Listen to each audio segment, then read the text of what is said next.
My guest Ryan Reynolds has a very interesting journey from his education to his career and his purpose ultimately.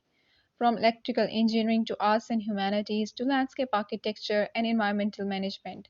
His interest in social change via arts deepened during his stay in Christchurch in New Zealand, where he founded Gap Filler, one of the leading placemaking agencies in Aotearoa, after the disastrous earthquakes in Christchurch. Let's learn about Gap Filler and its projects and vision and Ryan's journey in this episode today. Assalamu alaikum and hello everyone. I'm Asban Sari, the founder of the organization Peacemakers Pakistani, and I'm bringing you the stories of placemakers, artists, and professionals from around the globe about how they created an impact and made change happen. You are listening to the Making It Happen show. Thank you for joining in. Enjoy the episode.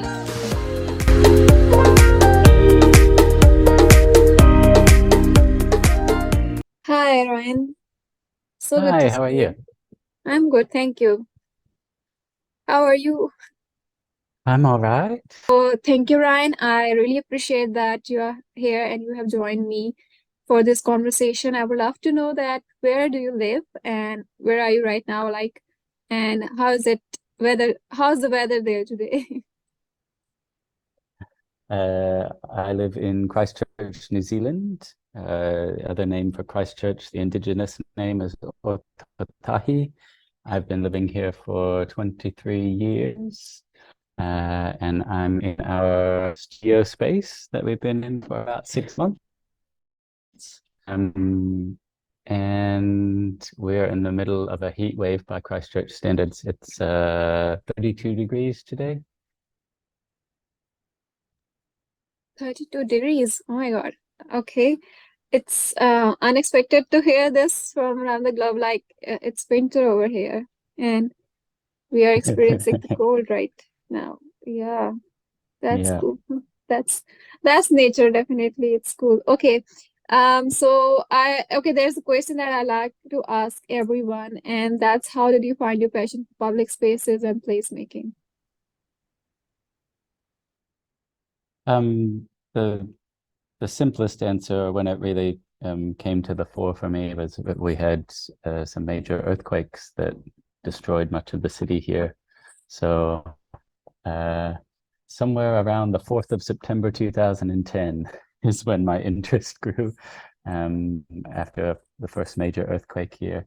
And so turning, I was doing a lot of theater and film and interested in kind of artistic expression as a means to instigate social change. That was something I was doing already, but through theater and film, and after the earthquakes, really started turning that attention towards public spaces and how could we try to achieve the same thing and kind of influence the redevelopment of the city, the recovery after the earthquakes.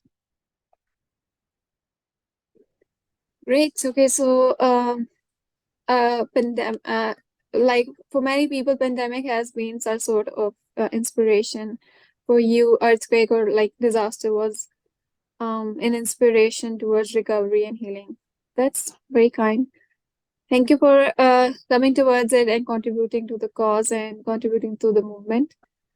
Okay, so what is your story of finding gap filler? And I really want to know that from you in this podcast. Let's say, would you like to share it today? And what was your vision for it?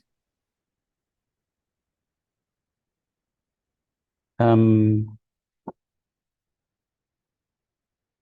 we found, I'll talk about that post-earthquake context a little bit. And what we found was the New Zealand government stepped in very quickly and put together a team to focus on the earthquake recovery. And they said, don't worry, we've got everything under control. We've got the urban planners and the urban designers and the engineers and so on, and our sort of crack team. So everyone else, it's taken care of. And it's definitely hard. As a citizen, you want the government to take action when there's been a disaster like that. But talking to a lot of people and looking into our own hearts, we felt that many, many people like us who didn't have those particular sets of skills, urban planners or engineers, wanted to be part of the recovery as well, needed for their own sanity and well-being to be part of the recovery as well, but there was no mechanism for them to participate.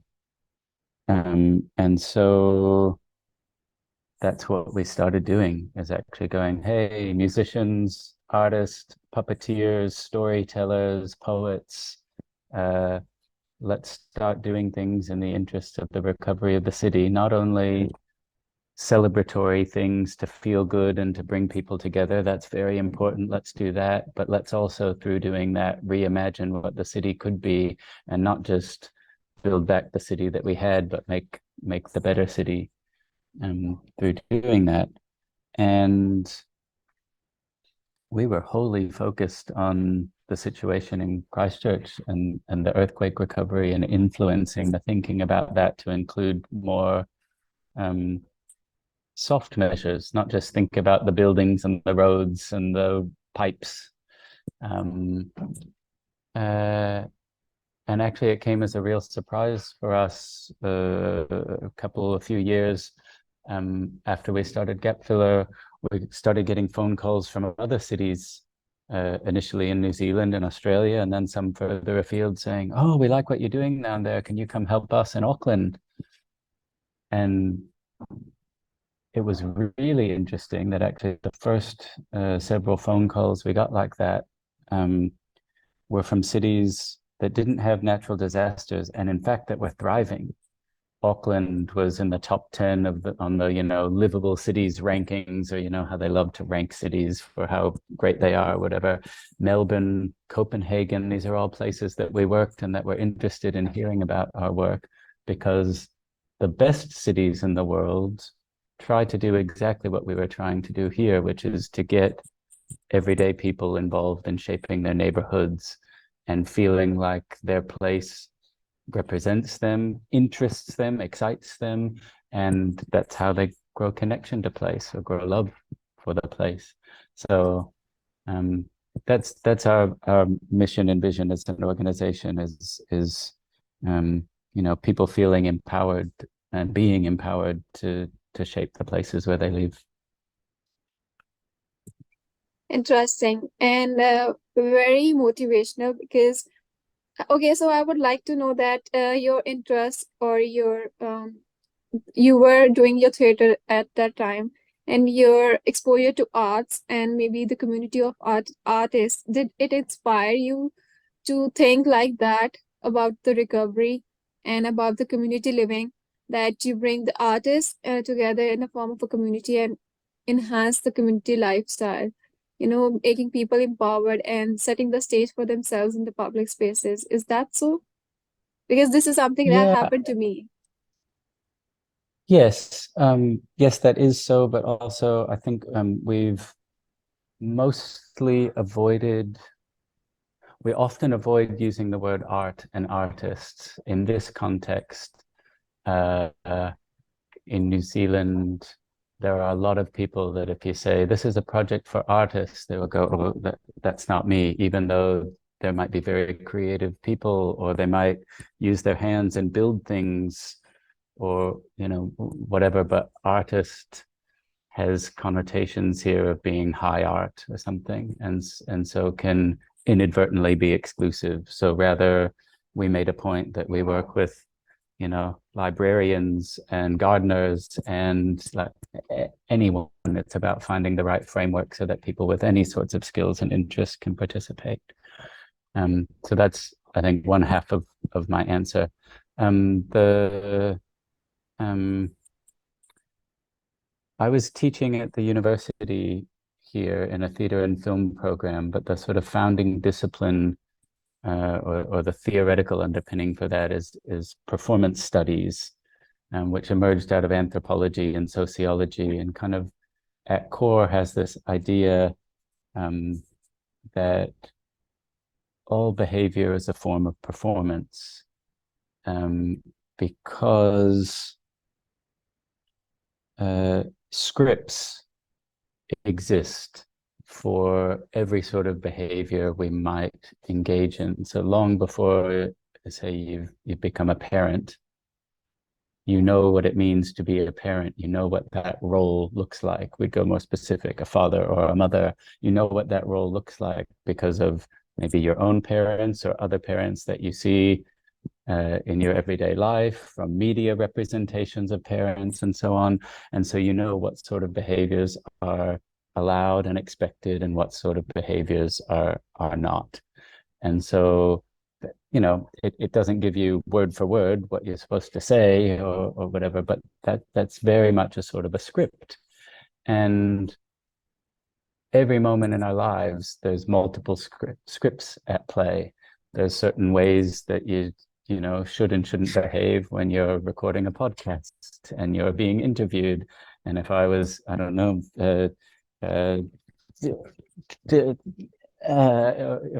whatever, it's strange and unexpected. And of course, I'm free to do that, and we're always free to break these scripts. But because these scripts are social and cultural conventions and expectations, when you break these scripts, it has consequences.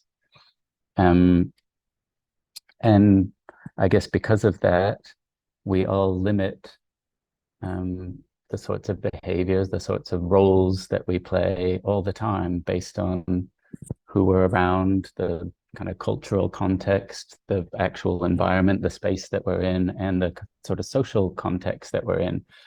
And so when we're thinking about the city, Christchurch was known before the earthquakes as being one of the more conservative places in New Zealand, not necessarily politically conservative, but socially conservative. There was a narrower range of kind of behaviors and roles and professions and dress that people would exhibit here than in some place like Wellington, where had a different sort of reputation and people seemed freer in a way, or there were more possible roles to play in that city. So I thought, oh, that's going to be our goal. How can we make interventions in the city that try to make a wider range of people feel comfortable exhibiting a wider range of behaviors? So that includes inclusivity, cultural diversity, and things like that. But not only that, even within any one of us, I think we repress or limit a large portion of our self. And if we can help make a city that more people feel able to kind of manifest themselves, I think that's just great for the place. It's great for people and their kind of sense of self and well-being and everything. So that's the I don't know, kind of theoretical backdrop to the stuff that we do. It makes sense to me. I definitely understand that, and because we all like in my country, I know that the conservative part as well as the cultural values matter, of course. The term that I would use is the values, and developing spaces according to the values, that's more valuable, that's more important to me personally. And whatever you just said, like diversity and these things, they need people coming together, definitely. So I like that. I like that. And the way you were honestly recalling your story, it's very sweet. Thank you for sharing that. I really appreciate it. Thank Okay, yeah. so I read your statement. We make interventions to increase the range of social roles of people feel able to play. I would like to ask, what sort of roles have you witnessed evolving? Like, Yeah, I mean that's exactly what I was just talking about, that sort of mission. And I guess I'd say I'll keep my answer short on this one, but a lot of it is around the arts and creativity. That's not what Christchurch was most known for previously. And a lot of people in Christchurch who were artistically inclined would move to Wellington or move to Auckland, and then from there maybe move to Melbourne or Sydney or one of the larger cities in Australia that had more of a reputation as a place that provides opportunities for artists, that you're more likely to find people with similar interests and experience and so on. And that was kind of the progression. And it's pretty exciting. It's taken a while in a way, but now we're hearing more and more stories about artists from Auckland and Wellington moving to Christchurch. because there's a sense that this is a place where they can get involved in things and different sort of culture maybe. But yeah, so I think that's a small sign of success in a way. Yeah. Awesome. That's a great proud moment. It's like ding, you win. Okay. Yeah. So what are the challenges and opportunities you face in public spaces in Christchurch, New Zealand? Um, Christchurch has a very strange problem at the moment, I think, which is the central government took quite a heavy hand in the earthquake recovery. They recognized that Christchurch as a city was too spread out. So we had very low population density here. There's 500,000 people living here, but very spread out. And so a big part of their recovery plan from the earthquakes was actually to condense the central city and not replace everywhere that there used to be a building with buildings. So they've actually created a lot more public space in Christchurch. There's a whole area of basically a ring of a dozen city blocks around the edge of the city that used to be buildings, businesses, homes, etc., that have now become kind of like a park. But the population of Christchurch, the central city population, still is only a little bit higher now than it was before the earthquakes 13 years ago. So we actually have a lot of public space and not that many people in demand of public space. So our problem is actually that some of our public spaces are just empty, like a ghost town. And when a space is empty, no one wants to be the first person to start using it. And so it becomes this kind of self-propagating Yeah, yeah, an problem empty in a lot. way. Yeah, and Yeah. it's threatening. Yeah, in a way, it Yeah. increases crime scenes, etc. Right. So Yeah. it is a challenge, but is there any opportunity? What Oh, for opportunity do you sure. find in that? Is there anything, is there any opportunity that you find in those spaces or something? Yeah, well, we've sort of I mean, the clearest answer to that problem is get more people living in the city in higher density housing. And so actually through kind of looking at that problem, we've been able to get involved with one of the biggest residential property developers in the city who are building a lot of apartments and things and increasing the population density.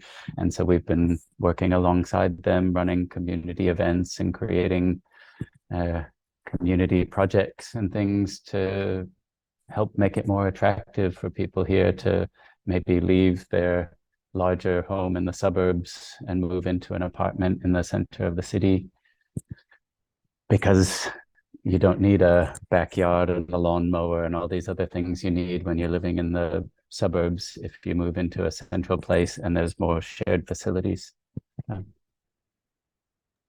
Interesting. Okay, so what is the state of tourism industry in New Zealand? What are the steps being taken by a gap filler in this area? I really love to ask this.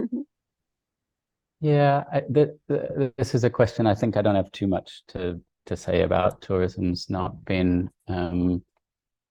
a focus or something that I'm too knowledgeable about. Although I'd say the big picture, like let's say what we spoke about before about the more artists moving to Christchurch and kind of changing the reputation of the place and the perception and associations people have of the place. That's big in terms of tourism, even domestic tourism within New Zealand. I think we're seeing more people wanting to come to Christchurch now because there's a sense that, oh, maybe didn't used to be worth visiting, but now there's something. And there was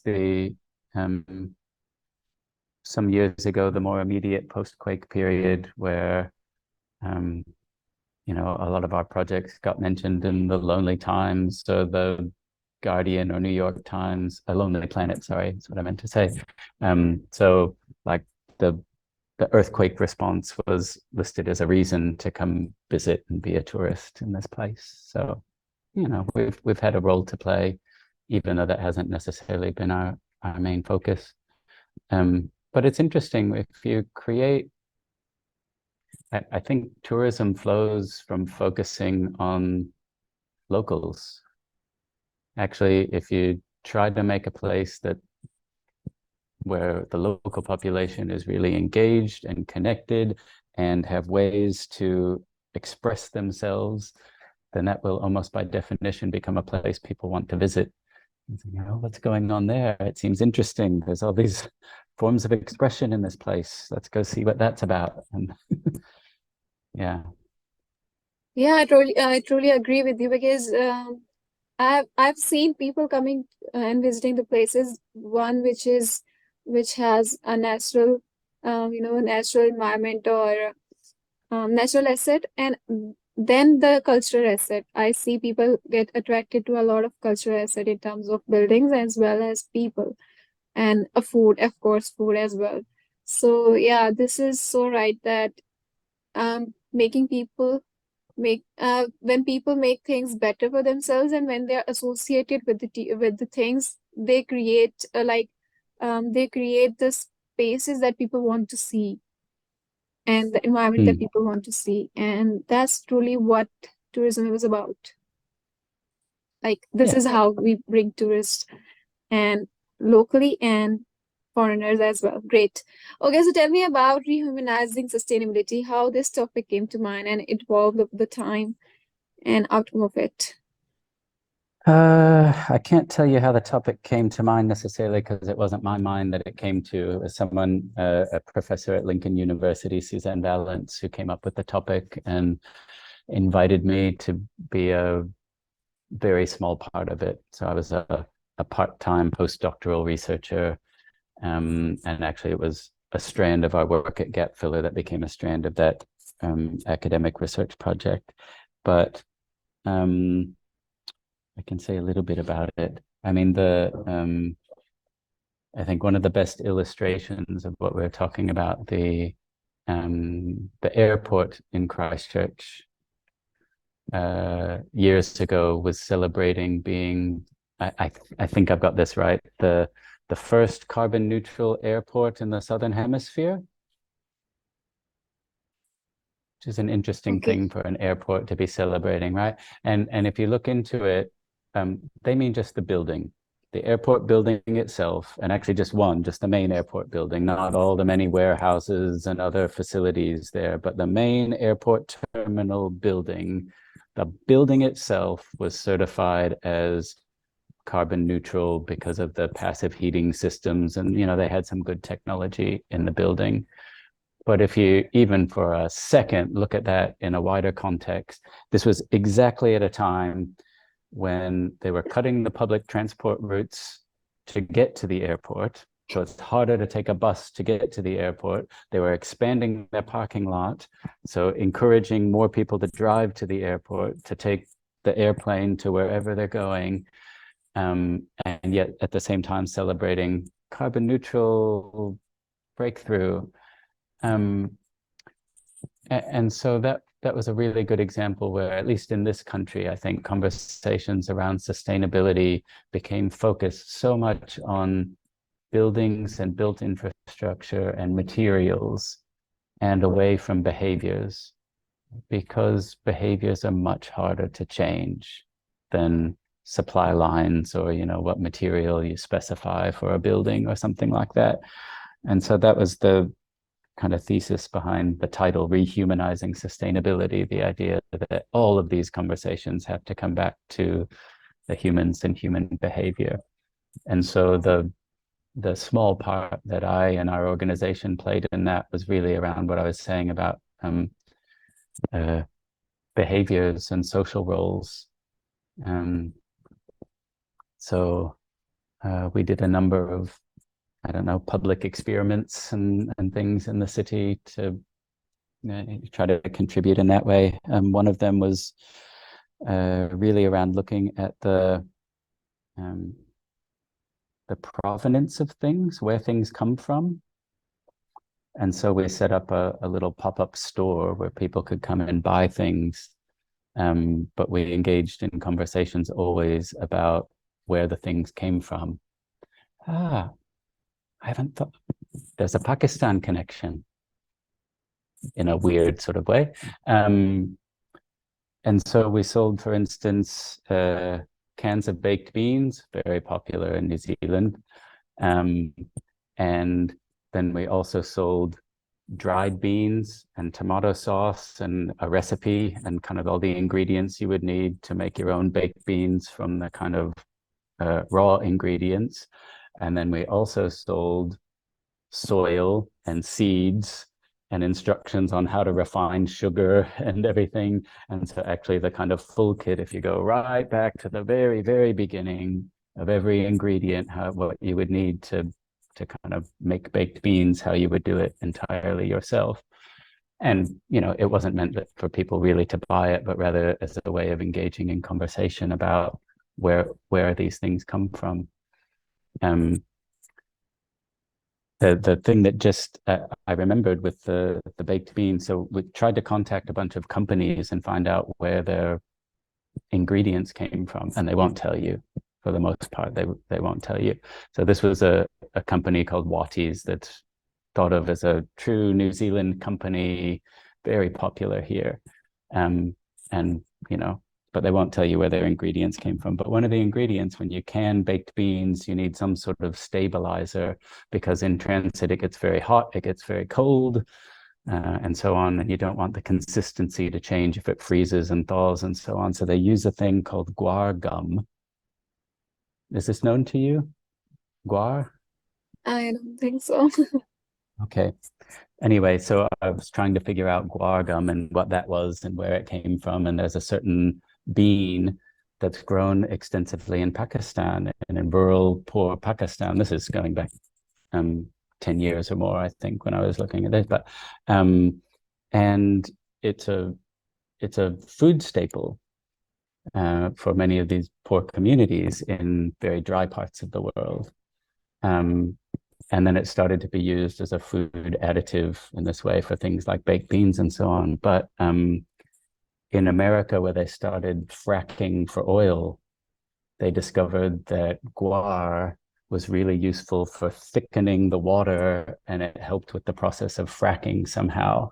And so these big American oil companies started buying up, and the price of guar sort of quadrupled overnight and was no longer being used as a food source, and instead was being bought up for use in the oil industry, whatever, that had big impacts on a lot of small villages and in poorer communities. Anyway, that has very little to do with what we were talking about. Yeah, capitalizing has changed a lot of things. Yeah. Okay. So this is the story of rehumanizing sustainability, and it's quite impressive. And I really like the idea.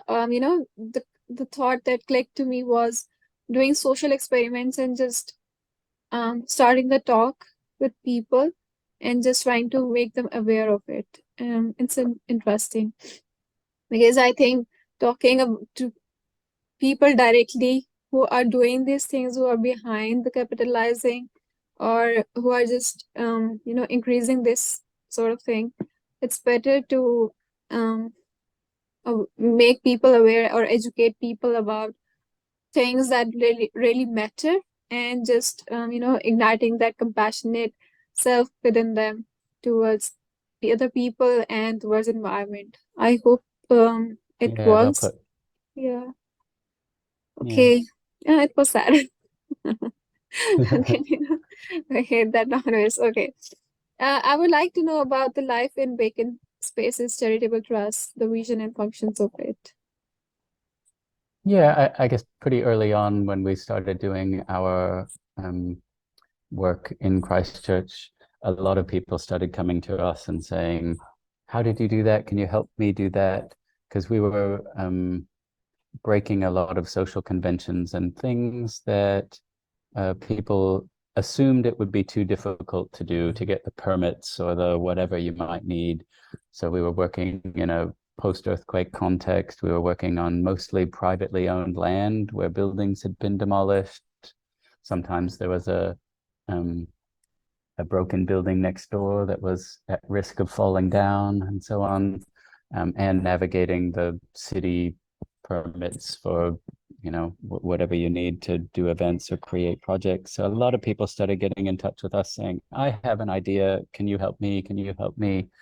And at some point it got to be so much that we started talking to our local government and saying, you need effectively a brokering entity that's going around looking at the vacant sites in the city, entering agreements with property owners, looking at all the empty shops in the city, and then trying to find creative people to make use of them, and just to kind of borrow the land or the buildings for a short amount of time, because some activity is better than nothing, you know.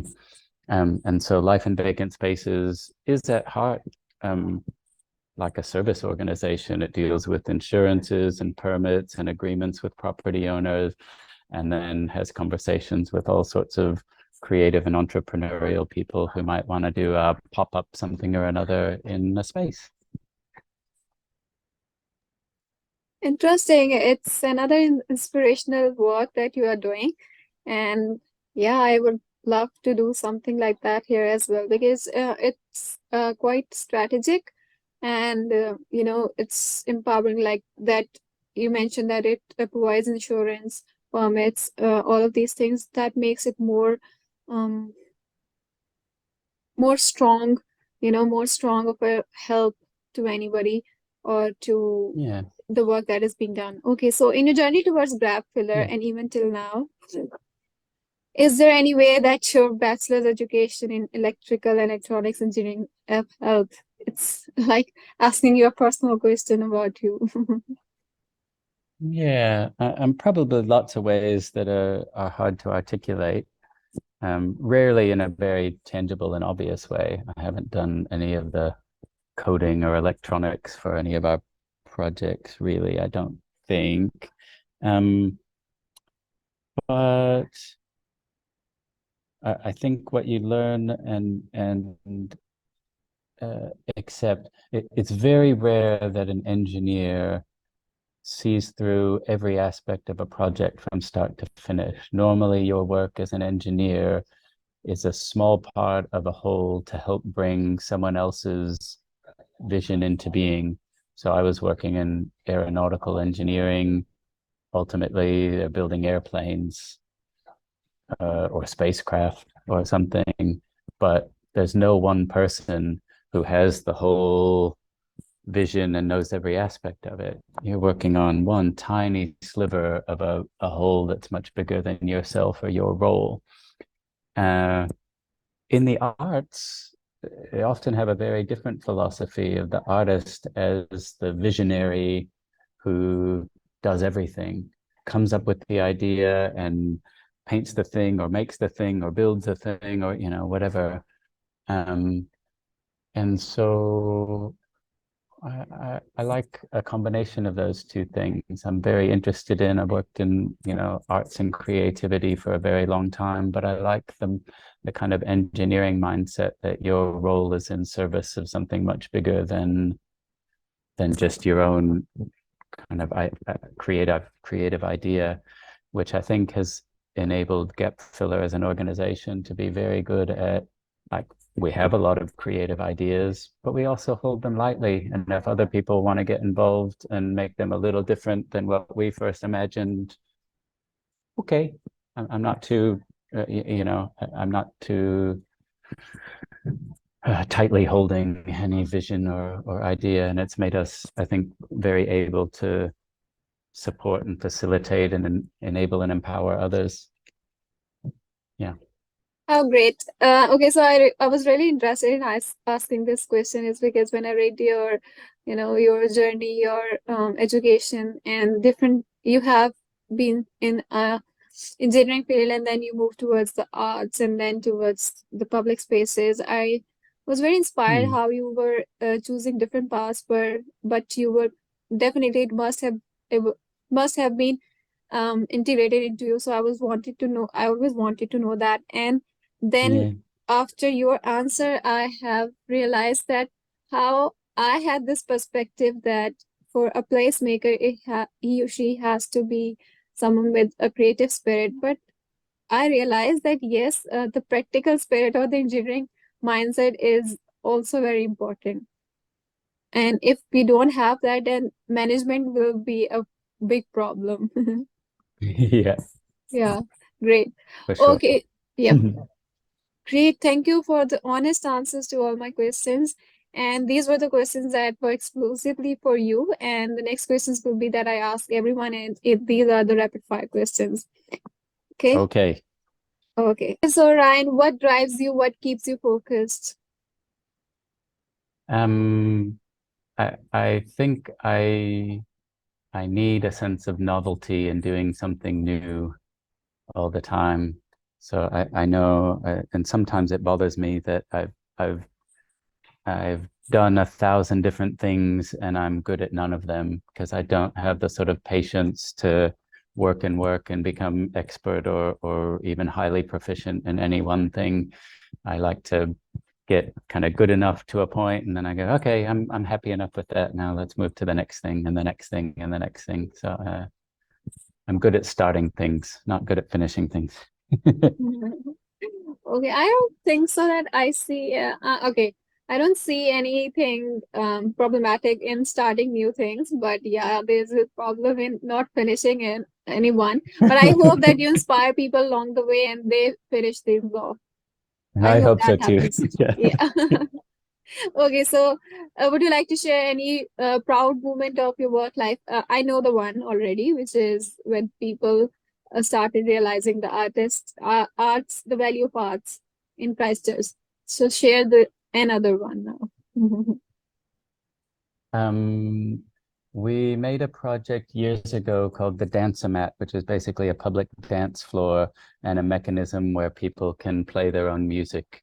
And so, and when we created that, a lot of people here said people in Christchurch won't use it because they're too conservative, but very many people use it. It's been one of our kind of greatest success projects or something.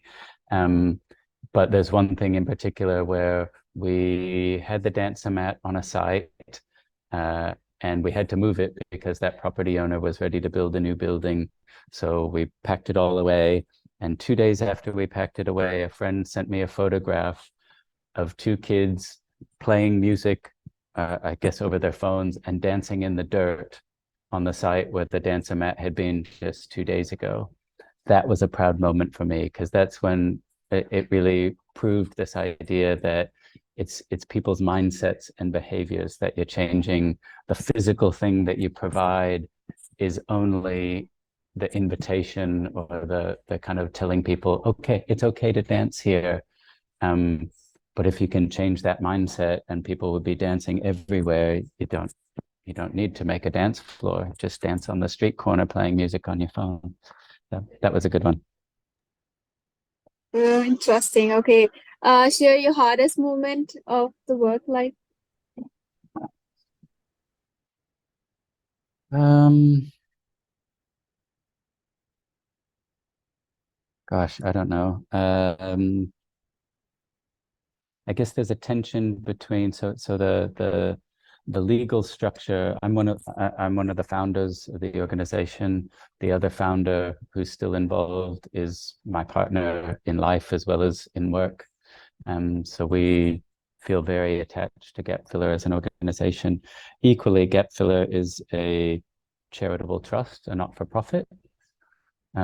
So it doesn't belong to us. It's not like a company that we could own. It's something that we've set up in the public interest, and we attract people who are trustees to be our board of directors to guide the organization, so on. And I believe that's the right thing to do for an organization like ours. But we had a moment like 4 years ago, maybe, where the people who were on our board of trustees were talking about winding down the organization or making major changes to what we do and how we do that I very deeply disagreed with.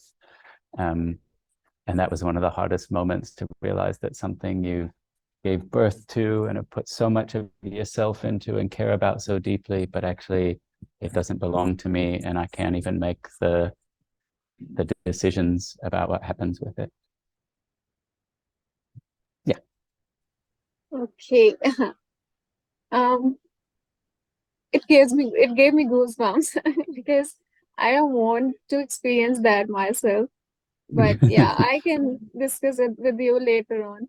Okay, so let's do the good one now. Okay, any placemaking mantra that you love? A mantra. I guess something we say in our organization a lot is just nothing is an end in itself. So, last weekend we put on a big carnival in the city, just as an example of a recent event we did. And it's easy to get so focused on delivering the event or the project or the thing that you're working on that you become obsessed, and the job becomes to deliver the event. And so we always like to remind ourselves what that's in service of, and that, in this case, we're working in a neighborhood where there's a whole lot of new residents in the new apartment buildings we were talking about before, and we're trying to get them to know one another, to create a stronger sense of bond in that neighborhood. And so, that's the aim. And so if you think about that, like the event is just one thing, but it's not a success because lots of people turned up. It's not a success because people liked it or posted about it on social media or something. It's a success if we got neighbors knowing one another, and if they go out for a coffee or something like that, the next, so always thinking about what's the next thing and the next thing and the next thing that it's leading to, so we don't become too focused on just the thing we're working on at the moment. Okay, giving birth to another idea. Right. Okay. Do you have anything to say about Pakistan or any opinion about Pakistan? It's not comfortable to reveal my ignorance. most of my knowledge of Pakistan, unfortunately, is through cricket. So that's my opinion about Pakistan. Babar Azam is one of the greatest batsmen in the history of the sport. Okay. I think when you said that, I don't know, want to, when you were like hesitating, I was like, okay, so it's going that side. Then, okay, so it's okay. I don't mind. I won't judge. But yeah, it helps me to realize what people are aware of, what people are listening more to. So that's why I ask this question to everyone. Yeah. Even if it's a crooked one, I would like to know about that, because this is how we come to know about how we are being portrayed in the world. Is there any message for the global leaders out there?